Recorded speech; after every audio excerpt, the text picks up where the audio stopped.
The letter was still clutched in Esther Garrison's trembling hand when Clarence Slater kicked open her cabin door. Not knocked. Kicked. The old pine wood splintered at the latch and the door swung wide, letting in a blast of October air that smelled of pine resin and coming snow, and there he stood tall, dusty, furious with his dark eyes locked on her face like he already knew exactly what she was holding. "You found it," he said. It was not a question.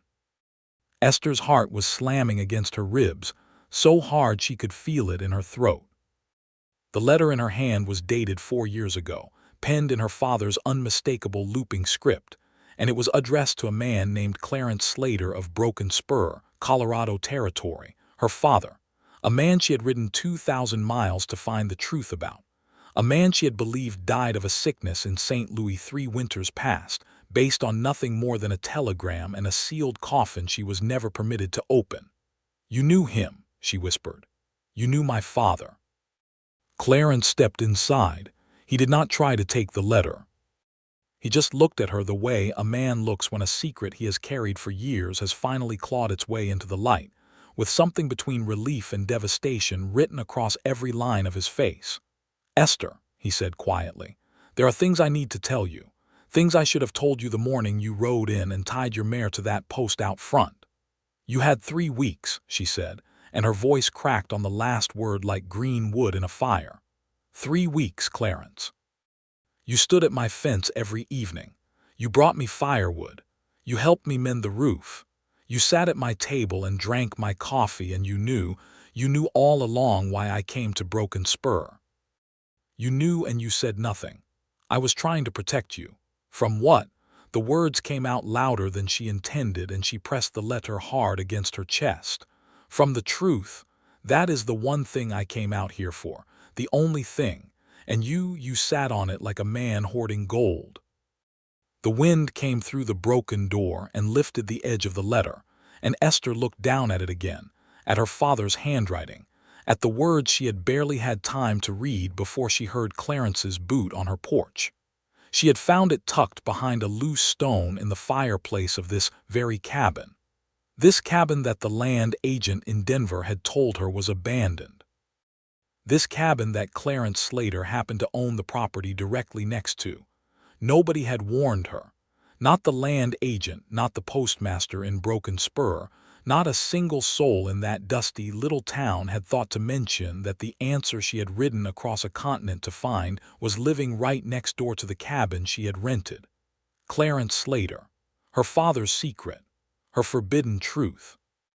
And the most infuriating, complicated, quietly devastating man she had ever sat across a table from.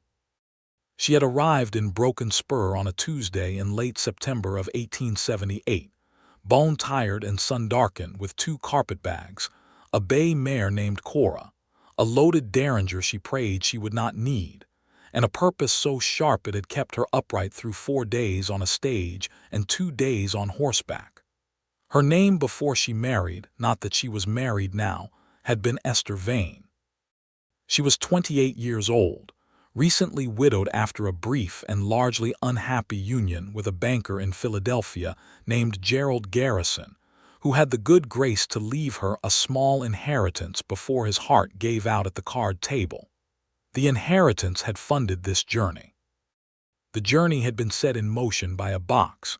3 months before she left Philadelphia, while sorting through the last of her mother's things, her mother had followed Gerald into death by only 6 weeks, which Esther had privately thought was more grief over the lost money than the lost husband. She had found a small cedar box hidden beneath the floorboards of her mother's dressing room. Inside were letters, 16 of them. All from her father, Josephat Vane, written from various towns across Kansas and Colorado over a period of 8 years. Her father, who was supposedly dead. The letters told a story, not a simple one. Josephat Vane had not died. He had run. He had been running for years from something he referred to in the letters only as the trouble with the Crail outfit, a name that made the hair on Esther's arms stand up because she had heard it once as a child, whispered between her parents in the kitchen when they thought she was asleep. The last letter in the bundle was dated the autumn of 1874. After that, silence. 4 years of it. And then the telegram in 1876 telling them he had died of fever in St. Louis, a city none of his earlier letters had so much as mentioned. Her mother had saved every one of those letters, had never told Esther they existed, had kept the secret until she took it to her own grave, and Esther would never fully forgive her for that, though she understood it in the complicated way one understands the choices of people who are afraid. Esther had read every letter twice through in one sitting, then gone to the window of her mother's Philadelphia townhouse and stared at the street below for a long time, watching carriages and children and a man selling newspapers, and she had felt the entire architecture of her past rearrange itself into something unrecognizable. Her father was not dead of a fever in St. Louis. Her father had been alive in Colorado as recently as 4 years ago. And something or someone had either silenced him permanently after 1874 or driven him so deep into hiding that he had abandoned even the small thread of letters he had been sending to his wife. She had to know which one it was. She had to know if he was still alive. The last letter mentioned a man. Just once in a postscript that her father had written in smaller script, as though he had nearly forgotten to include it. If anything happens to me before I can come home, find a man named Clarence Slater. He is a good man, Miriam, a trustworthy man. He will know what to tell you. Esther had tracked that name from Philadelphia to Denver and from Denver to Broken Spur, Colorado territory, with the single-minded focus of a woman who had nothing left to lose. It had not been easy. Clarence Slater was not a famous man. He did not appear in newspaper accounts or court records. He was simply a rancher, a man who had homesteaded a piece of land in the Elk River Valley and kept mostly to himself, known in town as quiet and capable and not given to trouble. The land agent in Denver had been the one to mention the abandoned cabin. It sat on the eastern edge of the Slater property line, he said, had belonged to a trapper who'd moved on, and the owner of the adjacent land had apparently raised no objection to its being rented out to travelers and short-term residents. Esther had taken it immediately without understanding the significance of its location, because the agent had told her the neighbor's name was S. Clarence, and she had not put it together until she was already unpacked and had walked to the fence line and asked the dark-haired man repairing a fence post what his name was. He had looked up at her with those careful dark eyes and said, "Clarence Slater." The shock had been so total she had not been able to speak for a full 3 seconds, which was unusual for Esther Garrison, who prided herself on being a woman who was not easily silenced. In those first days after her arrival, she had been cautious, strategic. The letters had taught her to be careful. Her father's tone in those letters was that of a man who trusted carefully and guarded information like water in a desert. She did not walk up to Clarence Slater and announce who she was or what she was looking for. She watched him. She observed. She asked careful questions of the people in town when she rode in for supplies, and everything they told her about Clarence Slater was the same. Honest, hardworking, private, no family to speak of, had been in the valley going on 7 years. He started coming to her fence in the evenings, not intrusively. He would lean on the post and tip his hat and ask if she had everything she needed, and she would say she did, and he would stay a few minutes and talk about the weather coming in or the state of the road to town. It was neighborly. It was ordinary. And it was, she told herself firmly, nothing more than that, except that it was not nothing.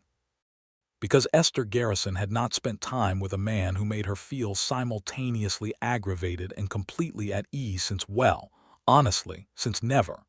Gerald Garrison had made her feel decorative and managed. The men before Gerald had made her feel either bored or pressured. Clarence Slater made her feel, infuriatingly, like herself. Like the version of herself she was when no one was watching. He had a dry sense of humor she had not expected. He asked her real questions, not polite ones, not performative ones, but questions that suggested he was genuinely curious about the answers. Where had she come from? What had she made of the Denver altitude? Had she read the editorial in the Denver paper about the railroad expansion? He listened when she answered, which was rarer than it should have been. She had told him she was a widow from Philadelphia doing research into her family's Western connections, which was true as far as it went, and he had nodded and said that was a long way to come alone, and she had said she was accustomed to managing alone, and something in his expression had shifted in a way she could not quite read. She had not told him her maiden name. She had introduced herself only as Esther Garrison, and he had introduced himself only as Clarence, and neither of them had reached across that fence line in those first days and handed over the pieces of themselves that mattered. Then the firewood had appeared on her porch. She had woken the second morning to find a neat stack of split pine beside her door, more than she had managed to accumulate herself with the axe she'd borrowed from the landowner's shed. She had marched to the fence with every intention of telling her neighbor firmly that she was perfectly capable of managing her own firewood, and he had been standing there already, as though he had known she was coming, leaning on the post with a cup of coffee in his hand and the early mountain light doing nothing to diminish the effect of him. "You stacked wood on my porch," she said. "The nights are going to get cold fast," he said. "I can split my own wood." "I didn't say you couldn't." She had stood there in the morning chill staring at him, and he had looked back at her with absolutely no apology in his expression, just a quiet steadiness, and she had done something she had not done in longer than she could remember. She had laughed, not a polite, social laugh, a real one, short and involuntary, because there was something about the complete absence of defensiveness in him that caught her entirely off guard. "Fine," she said. "Thank you." "You're welcome," he said. "The roof on the east side of your cabin needs attention before the snow comes. I've got spare shingles if you want them." She had wanted them. They had fixed the roof together 2 days later, and she had handed him shingles while he worked, and they had talked for 3 hours without either of them noticing the time passing. And that was when the thing between them had started to become something she was going to have difficulty naming. She had found the letter on the morning of her 22nd day in Broken Spur. She had noticed the loose stone in the fireplace the night before when the fire had burned low, and she had been crouching close to add wood, a slight depression in the mortar, one stone sitting fractionally higher than the others. She had told herself it was nothing. She had gone to sleep and dreamed of her father's face, which she had not thought about in years, and woken before dawn with the certainty that she needed to look behind that stone.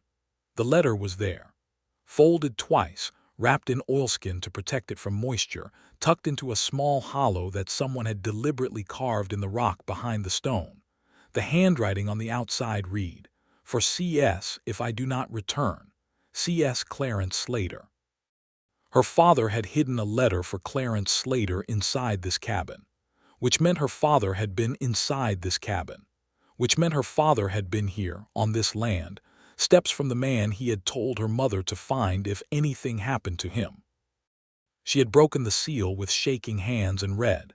She had gotten halfway through when she heard boots on her porch. Now Clarence stood inside her broken door with the truth stretched out between them like a rope over a canyon, and Esther looked at him with all the hurt and bewilderment and buried anger of a woman who had been kept in the dark for years too long. "Tell me everything," she said. "Start from the beginning. Leave nothing out." He was quiet for a moment. He looked at the floor. Then he crossed to her table without asking permission and pulled out a chair and sat down with the weight of a man laying down something heavy, and she sat across from him, and he looked at her with those dark eyes that she had spent 3 weeks trying to read, and he told her. He had met Josephat Vane in the autumn of 1872. Clarence had been 26 years old, newly settled in the valley, still in the process of building the ranch from raw land. Josephat had come through on a horse that was 3 days past its limit, half-starved, and looking over his shoulder at every sound. Clarence had taken him in the way men took in other men on the frontier, because the land demanded a certain elemental decency, because you did not leave a man in that condition to die on the road. Josephat had stayed 2 weeks while he recovered his strength. In that time, and over the course of several returns to the valley over the following 2 years, he had told Clarence the shape of his trouble. The Crail outfit was not a name that Esther had misremembered or misread in those letters. It was a very real operation, centered in western Kansas, that spent the decade of the 1870s moving stolen cattle across state lines and running a secondary enterprise in forged land deeds that had dispossessed a number of legitimate homesteaders from claims they had earned and paid for.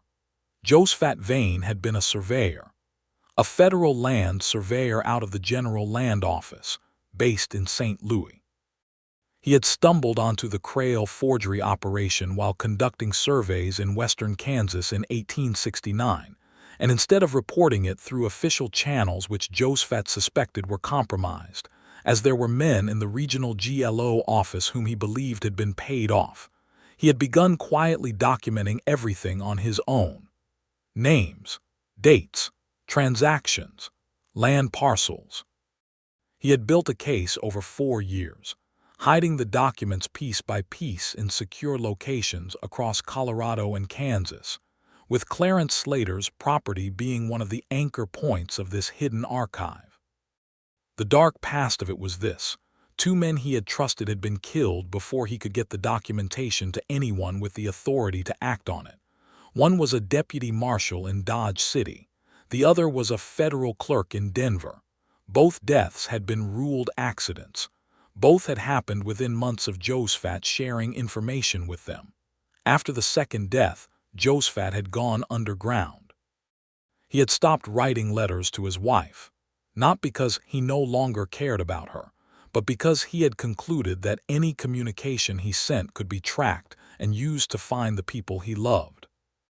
He had spent the years between 1874 and 1876 moving constantly, keeping no fixed location, and in the autumn of 1876 he had made contact with a deputy marshal from Pueblo named Thomas Redfield, whom he had reason to trust, and together they had finally submitted the compiled documentation to the Federal Circuit Court in Denver.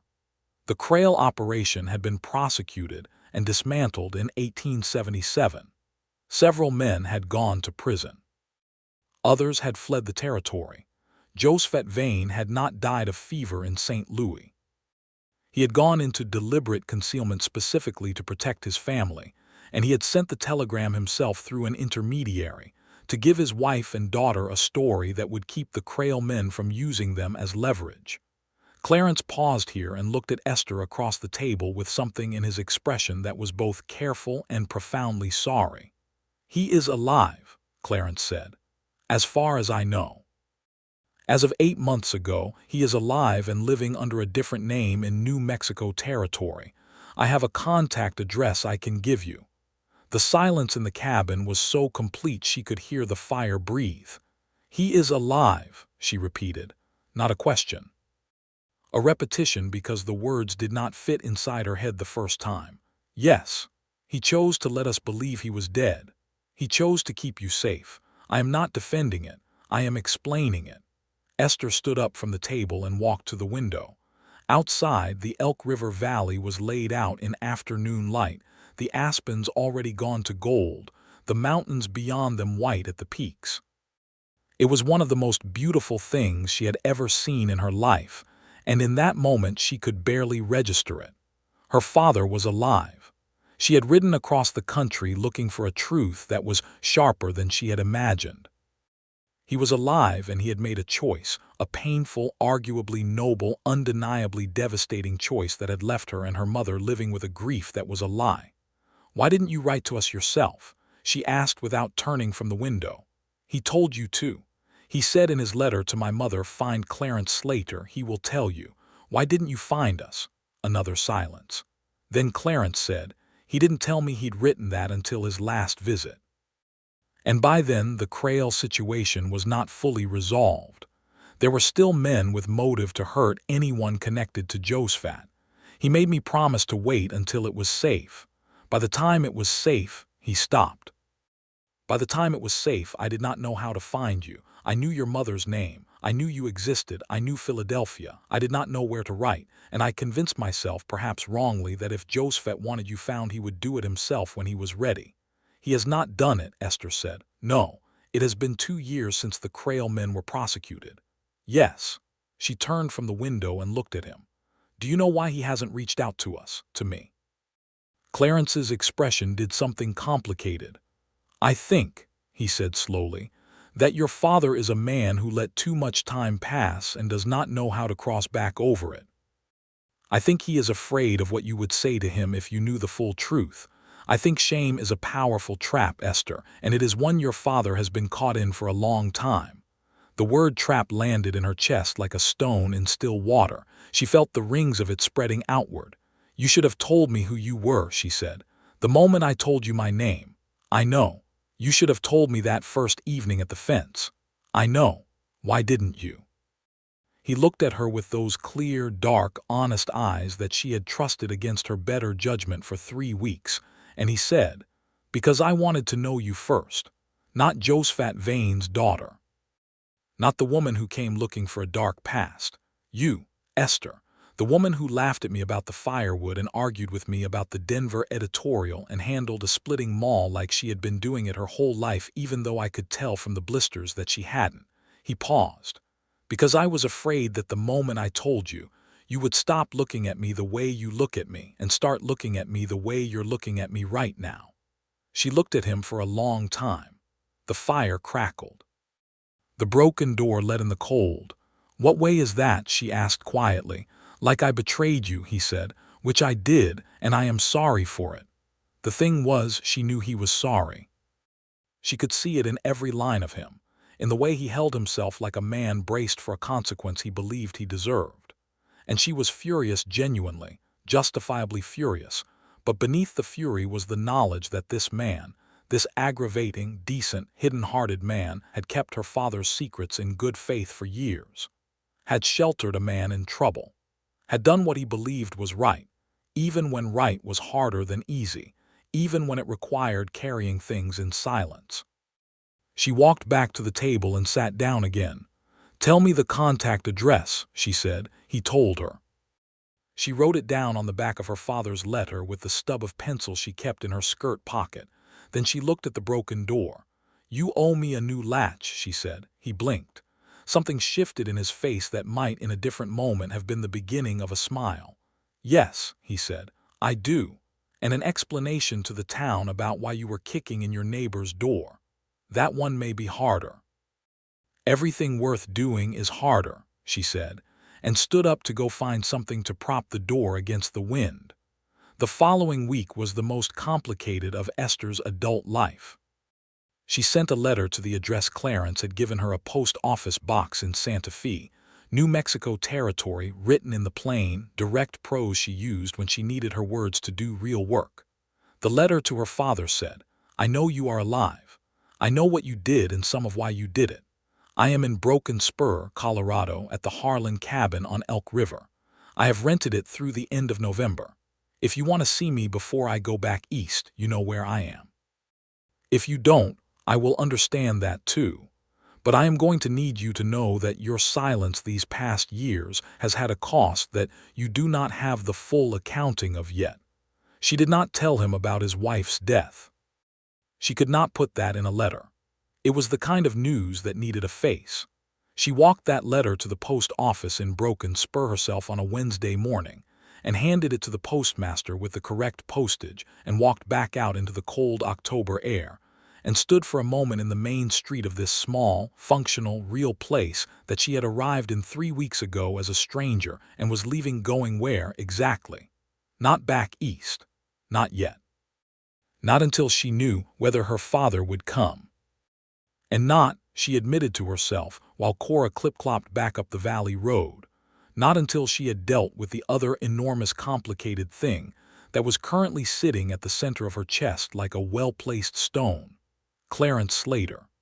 She arrived back at the cabin to find him at the fence with a new iron latch in his hand, and a look on his face that suggested he had spent the night thinking hard about several things. I have some things to say to you, she told him, dismounting and tying Cora to the post, and I would appreciate it if you let me finish before you respond. He nodded.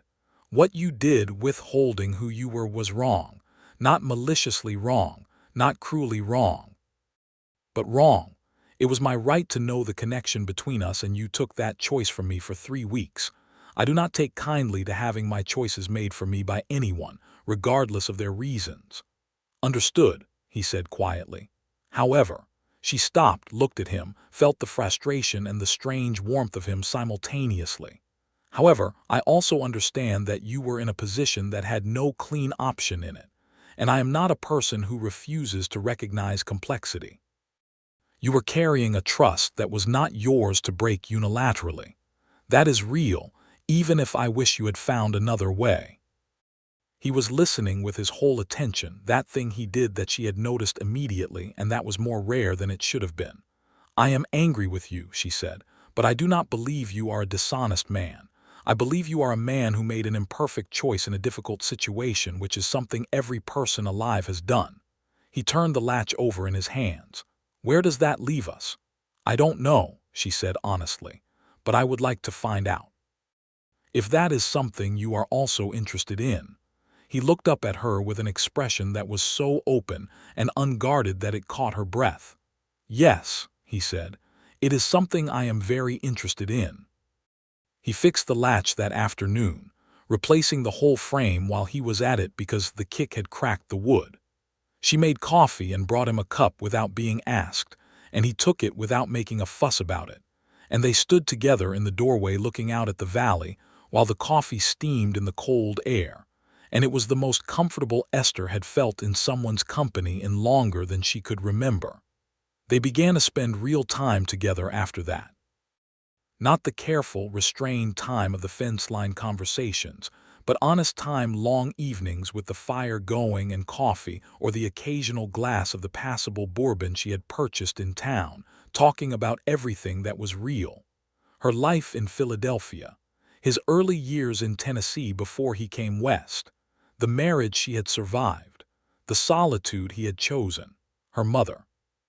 His father, who had died of a farming accident when Clarence was 19, and had left him with a small inheritance he had turned into something in Colorado that he had built with his own hands and his own time. He had never married. He said it plainly one evening, not defensively, just as a fact. He had come west young, and the life of the frontier had suited his nature. He liked the directness of it, the way the land made demands you either answered or didn't, with no room for pretension. He had come close to marrying a woman in his early years in the valley, a rancher's daughter from the next county, but it had not worked out, and he said it without bitterness, just with the equanimity of a man who had made his peace with how things had gone. "Did you love her?" Esther asked. He considered the question seriously, which she appreciated. "I cared for her," he said. "I don't know if it was love in the way love is supposed to be. It was comfortable, compatible. I think I would have made a decent husband to her if it had gone forward. But she wanted to go back east, and I couldn't go back east, not because I didn't care enough about her, because going back east would have required me to become a different kind of man than I was." He looked at the fire. "I couldn't do it." Esther understood this more than she expected to. "I spent 10 years in Philadelphia trying to be a different kind of woman than I am," she said. "It doesn't work. You just get more tired." "What kind of woman are you?" he asked, and it was not a flirtatious question. It was genuine. She thought about it. "Honest," she said. "Probably more direct than most people want. I don't do well with performance. I notice things I am not always supposed to notice. I am better alone than I am in the wrong company." She paused. "And apparently I am the kind of woman who will ride halfway across the continent when she decides something needs doing." "I noticed that part," he said, and the way he said it made her want to smile. She did smile. She let herself. 2 weeks passed. They rode out together twice to check the upper pasture on his land, where he was still grazing cattle before the winter brought them down. He taught her to read the weather in the way mountain people read it, by the quality of light at dawn, by the way the ravens moved, by the feel of the air against exposed skin. She taught him, because he confessed he had never quite mastered it, to play chess, which she had learned from her father as a child and which she played well. They sat across her small table on those long autumn evenings, with the chess board between them and the conversation moving the way good conversation moves, through ideas and memories and opinions and the occasional direct disagreement. And Esther felt something she was not entirely sure she had a word for yet. A rightness. A sense of fit that she had never experienced in Philadelphia and had stopped expecting to experience anywhere. She did not rush it. She did not name it out loud. Neither did he. But something was building in the space between them with the patience and the inevitability of weather. On the last day of October, 18 days after the confrontation about the letter, Clarence came to her door in the late afternoon with a look on his face she had not seen before. Serious. Carefully controlled. "A man arrived in town this morning," he said, "on the stage from Pueblo. He was asking at the saloon whether anyone knew the whereabouts of the Harlan cabin." Esther felt her pulse jump. "Did he give a name?" "He gave the name Harlan, but Pete at the saloon said he didn't look like any Harlan he'd ever seen, and Pete has known the Harlans for 15 years. "Was he a threat? Did he seem like—" "I don't know," Clarence said. "That's why I came to you before going to find out." She took the derringer from the shelf where she kept it and tucked it into her skirt pocket. They rode into town together. The man in the saloon was not a threat. He was old. He was thin.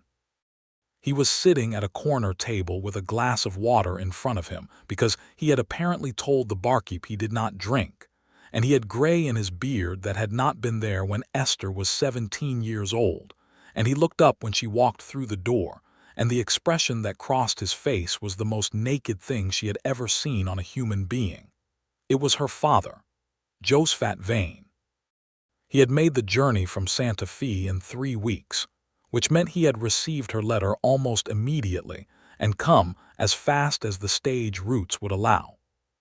He was 61 years old, and he looked every difficult year of it, but his eyes were the same gray-green and sharp, and full of the uncomfortable intelligence she had inherited from him, along with the stubbornness. She stood in the doorway of that saloon and looked at the man who had been dead to her for 2 years and alive to the world all along, and she felt so many things simultaneously that she could not speak. He stood up from the chair, and he looked at her with all the guilt and hope and terrible love of a man who had made choices he could not take back. "Esther," he said. "Papa," she said, and was furious at herself for the way her voice broke on the word. She crossed the room and she let him hold her, and she held him back, because whatever she needed to say to him, there was a year's worth of grief to move through first, and the grief required to be felt before anything else could happen. Clarence gave them the saloon. He stepped outside and stood on the boardwalk and gave them 2 hours of private space, which was more consideration than most men would have thought to offer. Those 2 hours were the hardest conversation of Esther Garrison's life. She told her father about her mother's death.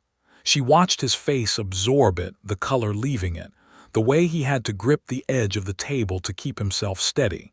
He had not known. He had been too careful in his isolation to have heard, and the grief that moved through him was real, whatever complicated and painful choices had led them all to this moment. She told him the box of letters she had found. She told him what she had done with the knowledge in those letters. She told him about Philadelphia and Gerald and the inheritance and the stage to Denver and the months of research that had led her to Broken Spur. He listened. He did not excuse himself. He did not offer her the justifications she might have expected from a man defending his choices. He said, "I made decisions that had costs I did not pay myself, and that was not right. Whatever my reasons were, I chose my own survival and my own judgment over your ability to know the truth, and you deserved better than that." It was not everything she wanted from him. It was not a full accounting, not yet. That would take time, more than 2 hours in a saloon, but it was honest. It was the beginning. She told him she was glad he was alive. She said it plainly. Whatever else was true, she was glad. He wiped his eyes with the back of his hand. Her father, who had never in her childhood wept in front of her. This man made of pride and intelligence, and some quality she had always called stone. And she understood in that moment that the stone had been what protected him through the years of running and hiding. and the cost of maintaining it that long was written in the gray of his beard and the lines of his face. Clarence came back when the light outside was going gold with afternoon. He knocked on the door frame this time, the saloon's regular door, closed for their privacy, and Esther said, "Come in," and he entered and saw the old man at the table. Josephat looked up at Clarence with something between relief and awe. "You kept everything safe," he said, "all these years." "You left me responsible for it," Clarence said simply. "I don't take that lightly." Josephat looked from Clarence to Esther and then back again with the reading intelligence of a man who noticed things for a living. Whatever he saw passed across his face quietly. "I owe you more than I can easily say," Josephat told Clarence. "You owe me nothing," Clarence said. "But your daughter, she came a long way. She deserves to know you're in the world." The three of them had supper together at the hotel dining room that night. It was awkward in places and real in others, and by the end of it something had settled, not resolved, not healed, but established. The first ground floor of something that could be built on with time. Josephat stayed in Broken Spur for 8 days. He and Esther talked every day, long, uncomfortable, necessary conversations about the years apart and the choices made and the grief accumulated on all sides. She asked him every question she had carried across the continent, and he answered them all, some answers better than others, some truths harder than she had imagined even in her worst imaginings. She learned that he had spent the years since the Crail prosecution living quietly in New Mexico under the name Joseph Crane, working as a surveyor again for a private land company. He had been waiting, he said, waiting until he was certain the remnants of the Crail network were fully dispersed, waiting until he believed his family would not be in danger from his reappearance. And then he had stayed in the waiting too long because he was afraid of exactly what had happened when Esther had walked into that saloon and looked at him with those eyes that were so much like her mother's. "You should go back to Philadelphia," Esther told him on the 7th day. "Get the house settled. Whatever Mother left, it is yours. She kept every letter you sent her." He was very quiet at that. "And then," Esther said carefully, "I think you should come back to Colorado." He looked at her. "It is not a bad place to be," she said. "As it turns out."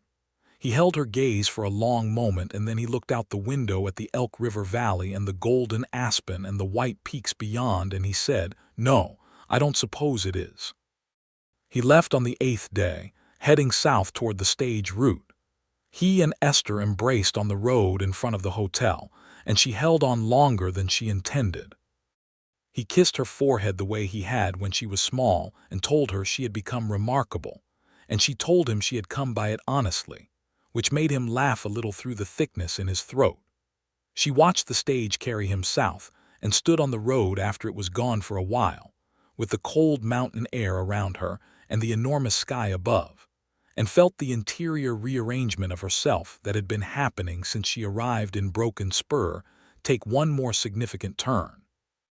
The answer she had come west for was accounted for. Her father was alive. The dark past that had driven him away was prosecuted and finished. The hidden motive behind his disappearance was not what she had feared in her worst moments. It was not abandonment, not indifference, but a desperate and imperfect attempt to protect the people he loved from a danger that was real and documented and had already killed 2 men. She had what she came for, and she was standing on the road in Broken Spur, Colorado territory, with no compelling reason to leave. She turned and walked back up the valley road toward the cabin. Clarence was at the fence. He was always at the fence in the evenings now, and she had stopped pretending she did not walk out specifically to meet him there. He held a cup of coffee in each hand and handed one to her without a word as she came up to the fence, and she took it and leaned on the post beside him and looked out at the valley turning colors in the evening light. "He's gone," she said. "I know, I saw the stage. He's going back to Philadelphia to sort things out. I think he may come back out this way eventually." "Good," Clarence said. "This valley could use a good surveyor." She smiled at that. They stood in the comfortable silence that had grown between them over these weeks, the kind of silence that is not empty but full, and she felt it. The rightness again, that quality of fit, and decided she was done waiting to name it.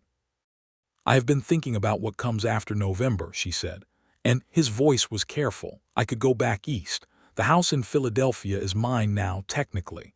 Gerald's estate is settled. I have a life of sorts there, though not one that has done particularly well in my absence." She turned the coffee cup in her hands. "Or I could stay." Clarence turned his head and looked at her. The setting sun was behind him, and his face was in shadow, but his eyes caught the light. "Stay," she said, as though testing the sound of it. "In Broken Spur, through the winter at least." "The cabin will be cold," he said, and she could hear him choosing every word with great care. "You fix the roof." "The chimney draws poorly." "I'll manage." A pause. "Or," he said, "you could not manage alone." She looked at him. "I am not a man who does things indirectly," Clarence said, with the deliberate steadiness of someone who had waited until he was certain of himself to speak. "So I am going to say this plainly. I have spent the better part of 3 weeks in your company, and in that time I have not thought about much that did not involve you. That is not something that has happened to me before in the entirety of my adult life. Not like this." She said nothing. She let him continue. "I understand you have complicated things to work through. Your father, the losses you've had. The fact that I was less than fully honest with you at the start. I'm not asking you to overlook any of that. I am asking you to give this," he gestured between them with a small economical movement, "the room it needs to become what I believe it could become if you were willing." "What do you believe it could become?" she asked. He looked at her with complete steadiness. "Something permanent," he said. "Something worth building." Esther Garrison had been proposed to exactly once in her life, by Gerald Garrison, whose proposal had been more of a business arrangement framed in romantic language. This was not a proposal. It was something more fundamental than a proposal. It was a man telling her with total honesty what he felt and what he hoped, and asking her to tell him back. She reached across the fence. She put her hand over his, where it rested on the post, and she said, "I think you may be right." His hand turned under hers and held on. They stood there in the last of the evening light with their hands linked across the fence line between their two properties, and Esther felt something unlock in her chest that she had not even known was locked, a warmth, a rightness, a relief so deep it was almost indistinguishable from joy. "I am not an easy woman," she said. "I want to be honest about that. I argue. I notice everything. I have strong opinions about most things, and I don't generally soften them for the sake of being pleasant." "I know," he said, and he sounded genuinely pleased about all of it. "And I'm not going to be managed," she said. "Not by anyone. I want that established clearly from the beginning." "Esther," he said, with a quiet amusement that reached his eyes, "I have been standing at this fence every evening watching you manage everything in a 30-mile radius entirely on your own initiative. Managing you would be a fool's errand, and I am not a fool." "Good," she said. "We understand each other."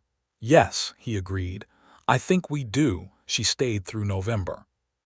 Then through December, which required some adjustment to the cabin arrangements and a very interesting conversation with the postmistress in town, who was also the primary conduit of local social opinion, and who Esther liked considerably more than she had initially expected to. Her name was Harriet Bloom, the postmistress, and she was 50 years old and sharp as a new knife, and had strong views about almost everything that she expressed without apology, which Esther respected enormously. Harriet had been watching the situation with the widow from Philadelphia and the Slater Ranch with the interested attention of a woman whose job put her at the intersection of every communication in and out of the valley, and she offered her opinions on the matter to Esther one cold morning in December while Esther was collecting her mail. "He is a good man," Harriet said. "I have known him 7 years. He is honest to a fault, and he does not get close to people easily, but when he does not let go. You could do considerably worse." "I am aware," Esther said. "And you are good for him," Harriet added, with the directness of someone who had earned the right to say such things. "He has been less alone since you arrived. That matters more than people give it credit for." Esther picked up her mail and tucked it under her arm. "You are very forthcoming with your opinions," she said. "7 years running a post office in a town this small," Harriet said cheerfully. "You either get comfortable with saying what needs saying or you go mad with all the things you know." Esther walked out of the post office with a smile she did not bother to suppress.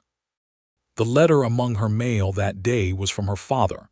He had arrived in Philadelphia, he said. The house was intact. The estate was as Esther had described it. He had found her mother's box of letters, which she had described to him but not included in their conversations, and he had spent 2 days reading them, and it had undone him in ways he did not have words for. He was sorry.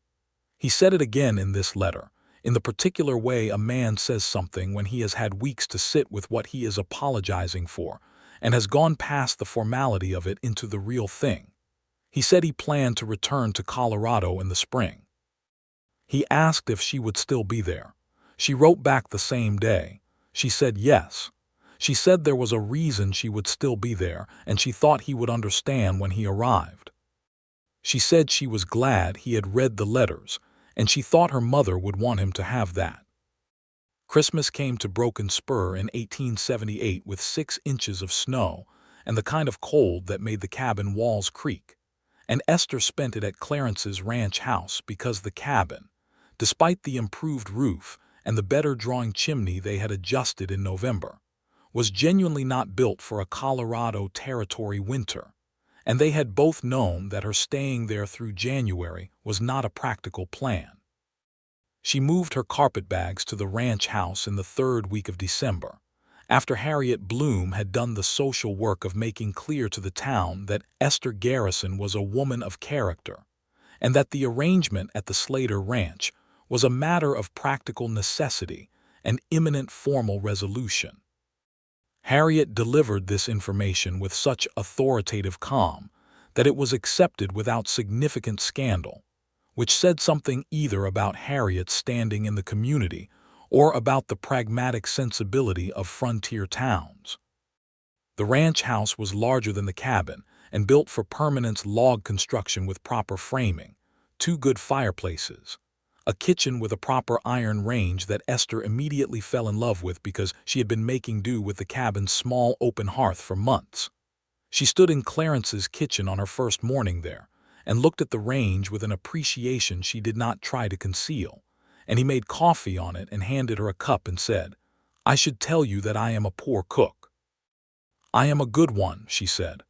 "Then we complement each other," he said, and she thought that yes, they did in rather more ways than cooking. The formal resolution that Harriet had referenced came in February.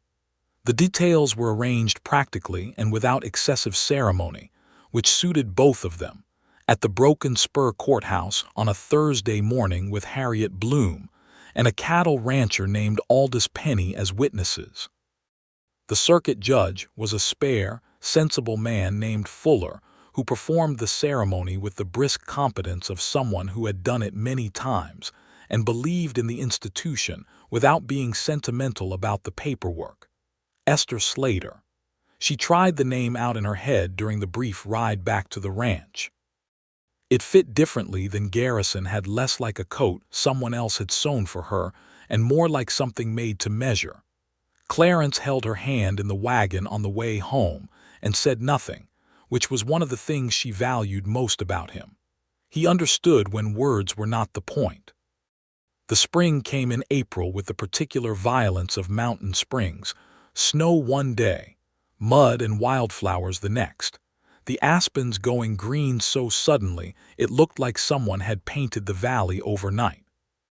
Josephat Vane arrived on the 3rd Thursday of April on the stage from Denver, thinner than he had been in October, and with less gray in his beard than she had expected, which she suspected meant he had found something in Philadelphia worth recovering for. He came to the ranch house and stood in the doorway and looked at Esther, and then at Clarence and the house around them, and the expression on his face was the complicated gratitude of a man seeing something he had not permitted himself to hope for. "So," he said. "So," Esther agreed. "You stayed." "I stayed." He looked at Clarence. "You took care of her." "She didn't need taking care of," Clarence said. "She needed room to do what she was going to do. I tried to provide that. Josephat made a sound that was close to a laugh. Good answer. He had bought a small property in the valley. Josephat had a parcel he had arranged through a land agent before leaving Philadelphia, using money from the house sale and the remains of whatever his surveying work had accumulated. It was within reasonable riding distance of the ranch. He planned, he said, to offer his surveying services to the county land office in Broken Spur, which, as it happened, had been looking for a qualified surveyor for 2 years. "You're staying," Esther said, and the feeling that moved through her at the confirmation of it was something she had not quite let herself count on. "I'm staying," Josephat said. "If that is acceptable." "It is very acceptable," she said, and hugged him, and this time neither of them cried, which she thought was probably progress. The summer of 1879 in the Elk River Valley was the most genuinely happy period of Esther Garrison Slater's life up to that point, and she recognized it while it was happening, which she had learned was something people did not always do. She was present in it in the long warm evenings on the ranch porch with Clarence beside her, in the weekly rides into town where she had become, without quite planning it, a person the community turned to for practical advice because she was direct and competent and did not suffer foolishness. She was present in the Sunday afternoons with her father, playing chess or riding the valley or simply sitting in companionable quiet, rebuilding something she had thought was gone. She and Clarence had a particular quality of life together that she had not known was possible, and that she had no framework for from her first marriage. They disagreed with some regularity. She had opinions about the management of the cattle operation that differed from his, and she said so, and he pushed back. And sometimes she was right, and sometimes he was right, and occasionally they arrived at something neither of them had thought of initially. They were equal in their household, and equal in their arguments, and equal in the respect they extended to each other even when they were frustrated. And it was the equality itself that made the partnership work in a way that ornamental agreement never could have. He read to her in the evening sometimes, from the small collection of books he had accumulated over years, Marcus Aurelius, which she would not have expected, and Dickens, which she would have, and a volume of natural history that they both found genuinely fascinating. She read to him in return, from the books she had brought from Philadelphia, and the habit of it became one of the fixed pleasures of their days. She taught him to play chess well enough to occasionally beat her, which took until midsummer, and which he received with a contained satisfaction that she found completely charming. In late summer she told him she was expecting a child. She told him in the kitchen on a Tuesday morning, straightforwardly, because that was how she did things, watching his face while she said it to know what the information did to him. What it did was light him up from the inside, not with relief or with pride in the conventional performative way, with genuine joy, open and unguarded, the expression of a man receiving something he had not entirely let himself want because he was not sure it was going to come. He crossed the kitchen and held her face in both his hands and looked at her with everything he felt fully visible, no guardedness, no management of it, and said, "Are you well? Are you feeling well?" "I am perfectly well," she said, touched by the priority of the question. "Good," he said, "good," and held her for a long time. She told her father the following Sunday. Josephat received the information with a dignity that broke open after about 30 seconds into something that looked very much like tears, which he apologized for, and she told him not to. "You have nothing to apologize for," she said. "Not about this." "I have a great deal to apologize for in general," he said. "Yes," she agreed. "But we are working through it, and this is not the day for that work. This is a good news day." He laughed, a real laugh, and took her hands and held them in his, and told her she was going to be a remarkable mother, and she told him she was going to hold him to helping, and the look on his face was the most healed she had seen it. The child was born in March of 1880, in the ranch house, with a capable midwife from town named Mrs. Caldwell and Harriet Bloom serving as additional support, and Esther worked harder than she had worked at anything in her life for 6 hours, which she noted privately was consistent with the general tenor of anything worth doing. It was a boy, dark-haired and determined from the first moment, which Clarence said was completely predictable, and which Harriet said was absolutely going to be a handful, both of which turned out to be accurate in the years that followed. They named him Thomas, after the deputy marshal from Pueblo who had helped Josephat bring the Crail case to court. Thomas Vane Slater. He arrived in the world with an opinion about it and maintained that opinion consistently. Josephat was at the ranch within an hour of the news reaching him, and when Clarence put the infant in the old man's arms and stood back, the expression on Josephat Vane's weathered face was the complete settling of something, a debt paid to the future that the past had accrued, some accounting brought to balance. Esther watched from the bed where Mrs. Caldwell had insisted she stay horizontal for at least another hour, and she felt the room around her, her husband, her father, her son, this house, this valley, this life she had ridden 2,000 miles to discover and could not have mapped before she found it, and she felt the word for it arrive in her with absolute simplicity. Home. Not the house, not the town, the whole constructed, hard-won, improbable reality of it. The spring of 1880 brought broken spur several changes that Esther observed with the interested attention she brought to most things. The railroad reached a junction point 12 miles from town, which the town spent 6 months debating and then unanimously agreed to connect to, which meant the stage routes shifted, and the pace of commercial life shifted with them, and Harriet Bloom found herself processing more mail in a month than she used to process in a quarter, and loved every minute of it. A small school opened, which Esther had been one of the advocates for, and the schoolteacher who came to run it was a young woman from Ohio named Miss Pritchard who had more determination than experience and enough stubbornness to make up the difference, and Esther liked her immediately.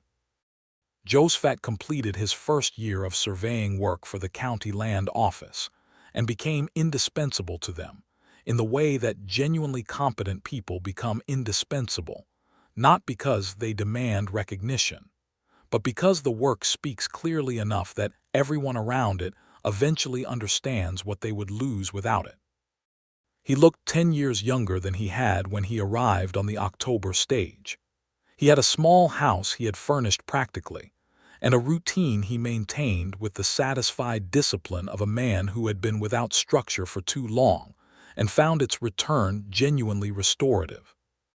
He and Esther had their difficult conversations over the course of that year and the next, the ones that were necessary rather than comfortable, about the choices he had made and the years she had lost, and what forgiveness meant in a context this complicated. They had them in pieces, as the occasions presented themselves, and as both of them had the capacity for it. And not every conversation ended cleanly, and some things required being returned to more than once. This was the real work of it, and they did it because they were both people who understood that real things require work, and because the alternative, which was the silence and the distance that had characterized the previous decade, was something neither of them was willing to return to. By the time Thomas Slater was taking his first deliberate steps across the ranch house kitchen floor, the relationship between Esther and her father was something she could put her weight on without it shifting. It was not what it had been when she was a child, because that relationship had been made of simpler materials in a simpler time. It was more complicated and more honest and more durable, and she thought it was probably better not in spite of everything it had been through, but shaped by it. The second child came in the autumn of 1882. Another boy, which surprised some people's expectations and surprised Esther not at all, because the pattern of her life seemed to have no particular interest in following expected patterns. They named him James, for no dramatic reason, simply because it was a name that suited him from the first day, and because Clarence said it without fanfare one morning, and they both recognized it as correct. James was different from Thomas in nearly every way, quieter, more observing, with his father's habit of listening completely before he responded to anything, and his mother's habit of noticing the detail that everyone else overlooked. He learned to read earlier than anyone expected and had opinions about books by the time he was 4 that Harriet Bloom, who had appointed herself something between a neighborhood grandmother and a cultural consultant to the Slater household, said were more developed than most adults she knew. Thomas was loud and capable and curious about everything physical: the cattle, the horses, how things were built, how things worked. Clarence taught him patiently, which required more patience than most men had, and Thomas received instruction with the particular intensity of a child who is genuinely interested and therefore absorbs without needing to be pushed. They were, together, the most interesting people Esther had ever known, which she found frequently exhausting and consistently delightful. Clarence, in these years of their marriage, was everything he had been at the fence in those first weeks and more. He was steady in the way that good land is steady, not unchanging, not rigid, but fundamentally reliable in the way that matters when things go wrong, as things did, as they always do. There were hard winters and a difficult season in 1881, when the cattle market dropped badly, and they had to make decisions about the operation that were genuinely painful. There was the summer Thomas broke his arm falling from the barn roof, which Esther survived by being more competent than she was frightened, and a period in 1883 when Clarence had a respiratory illness that lasted 2 months and frightened her in ways she did not fully express until afterward, sitting beside him while he slept and feeling the full weight of what it would mean to lose him. He recovered. He was stubborn in the bone, which she had known from the fence in October 1878, and his constitution matched his character, and he recovered. She told him, when he was well enough to be aggravated about the time he had lost, that he was not permitted to do that again. "Get ill," he said. "Be frightening," she said. "I did not come 2,000 miles to be frightened." He looked at her with the quiet amusement and the deep regard that were the hallmarks of how he looked at her always, even now, and said, "You came 2,000 miles looking for something." "I found it," she said. "What was it?" he asked, though he knew. "You," she said simply. "The answer I came west for was you. Nobody told me you were going to be right next door to that cabin. Nobody warned me that finding my father's story would lead me straight to the most important thing in my life, the most important person." He reached for her hand across the bed, where he was still obligated to stay for another week at Mrs. Caldwell's instruction, and she gave it to him and felt the warmth of his hand around hers and the complete settled certainty of them. "I am glad you came," he said. "I am glad you fixed the latch," she said. "You are never going to let me forget the door." "No," she agreed pleasantly. "I am not." In the summer of 1885, Esther Slater became one of the founding members of the Broken Spur Women's Civic Association, which began as an effort to improve the school and expand into something broader over the following years. A committee that engaged with the county commissioners on matters of public health and land use and educational funding, and that operated with the same quality of direct, practical intelligence that Esther brought to most things she was involved in. She was 35 years old that summer, and at the peak of what she privately thought of as her most useful era, experienced enough to be effective, energetic enough to see things through, established enough in the community that, when she said something, people listened, which was a thing she never took for granted because she had lived in enough contexts where that was not true. Harriet Bloom was her closest colleague in the association, and the person she had lunch with every Wednesday when she came to town, which was a fixed point of her week that she protected with some fierceness. Harriet was 62 that year and showed no signs of slowing, and her continuing presence in Esther's life was one of the things that made the texture of days in Broken Spur feel fully inhabited. Josephat Vane attended the association's first public meeting, not as a member but as an interested observer, and afterward told Esther it was the most organized thing he had witnessed in 30 years of dealing with government entities, which she received as the highest compliment she had been given that month. He had settled so thoroughly into the valley that she sometimes forgot he had ever been elsewhere. He was a fixture of the county land office, recognized throughout the region as someone whose work was precise and whose word was reliable. He had made a small number of friends. He was not a gregarious man, never had been, but good ones, including Aldous Penny, who had witnessed the courthouse ceremony in February 1879 and had since become the nearest thing Josephat had to a regular companion. Thomas was 5 and James was 2.5 that summer, and Clarence had begun in a quiet and systematic way to involve Thomas in the actual work of the ranch, which the boy received with a seriousness that was touching and occasionally comic in its intensity. Clarence was patient with him, in the way he was patient with most things that mattered fully, without visible effort, as though patience were simply his natural pace rather than something he practiced.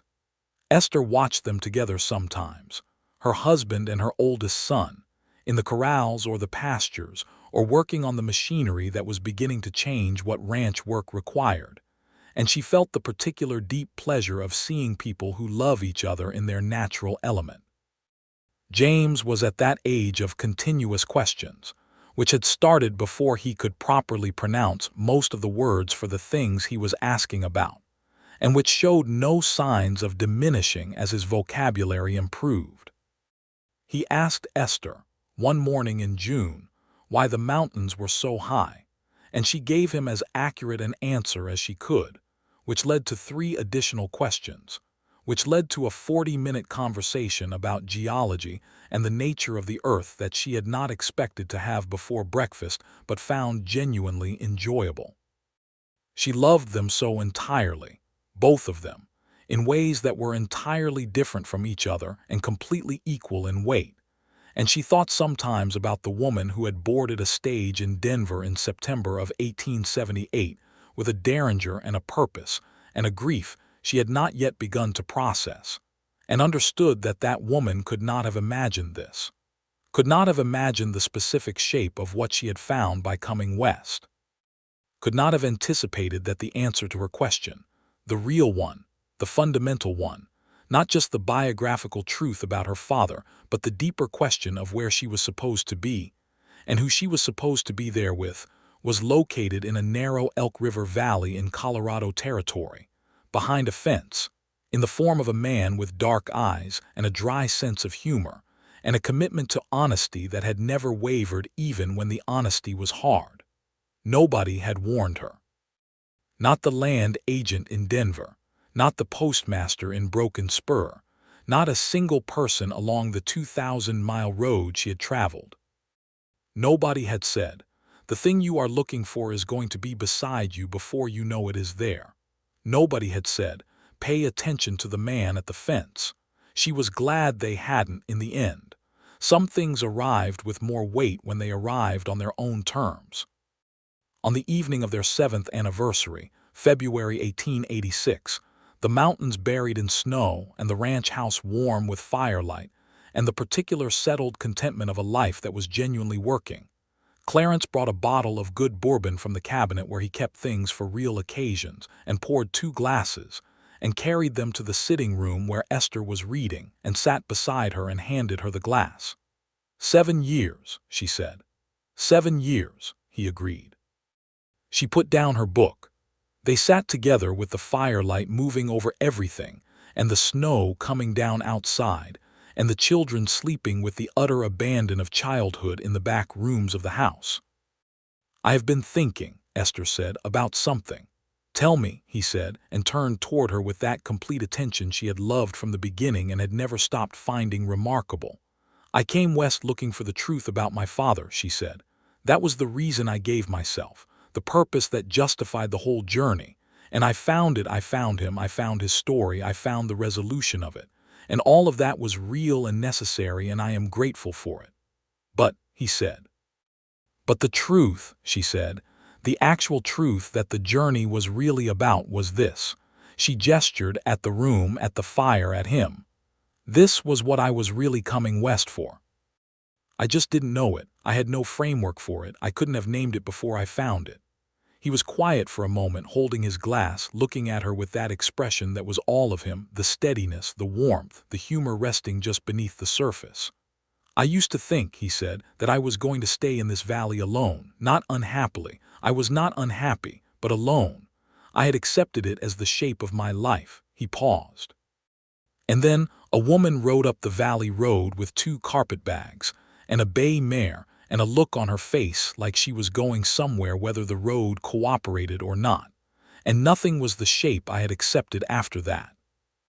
Esther laughed, a real one, warm in the fire-lit room. "I love you," she said. She said it plainly in the way she did most things, without embellishment, just the thing itself. "I love you," he said, equally plain, equally complete. She leaned against him, and he put his arm around her, and they sat in the fire's warmth while the snow fell on the Elk River valley, and the mountains held their ground against the dark. And the life they had built together, improbable, hard one, full of everything that real things are full of, stretched out around them in every direction like country that had been, all along, exactly where they were supposed to be. In the spring of 1887, Thomas started school under Miss Pritchard, who had been replaced by this point by a succession of teachers and had herself moved on to a teaching position in Denver. And the current schoolmaster, a serious young man named Mr. Holt from Illinois, immediately identified Thomas Slater as a child who would require both patience and considerable challenge, which turned out to be an accurate read. James began talking in full, complex sentences at an age that surprised everyone except Esther, who had been watching him absorb language for 2 years with the focused intensity of someone building something. He had Clarence's exactness of expression and Esther's habit of saying what he meant directly, and the combination in a 4-year-old was, various adults in his life agreed, remarkable and occasionally overwhelming. Josephat Vane spent Sunday afternoons at the ranch house when the weather permitted, which it did often in the Colorado springs and summers.